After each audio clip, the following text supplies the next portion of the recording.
Authorities are looking for the man who purchased 2 of the rifles used in the rampage. These were purchased legally, but not by the suspects killed by police in a shootout yesterday.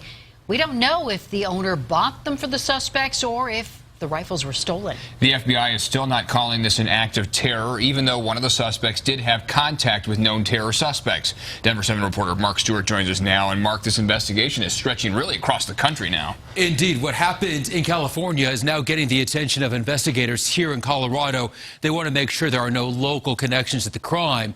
As the role of extremism in this case is still being determined, Colorado has not been immune in the past.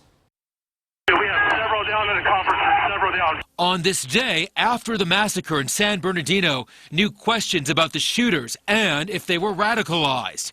CNN reports Saeed Farouk was in touch with FBI terrorism subjects over the last several years. His travel overseas is also under scrutiny.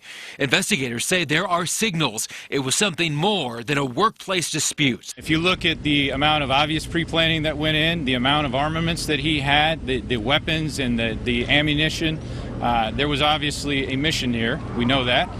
We do not know why. Inside this command center, there's no known threats at this time. The state's Homeland Security chief told us there will likely be an increased effort over the holidays to scan everything from social media to police reports for potential problems. We're not doing anything different. We're just amping it up a bit. Just today, a previously scheduled emergency drill with the state's top leaders, including the governor. Colorado has been the backdrop for several cases involving extremists. This woman was arrested last July while trying to board a flight at DIA. The FBI says her goal was to meet ISIS operatives. Later that same month, 3 Denver teens were stopped in Germany heading to Syria. Cases that are hard to trace until something happens. It could be anything. We saw it with Planned Parenthood. We saw it with the earlier Colorado Springs shooting. How do people end up there?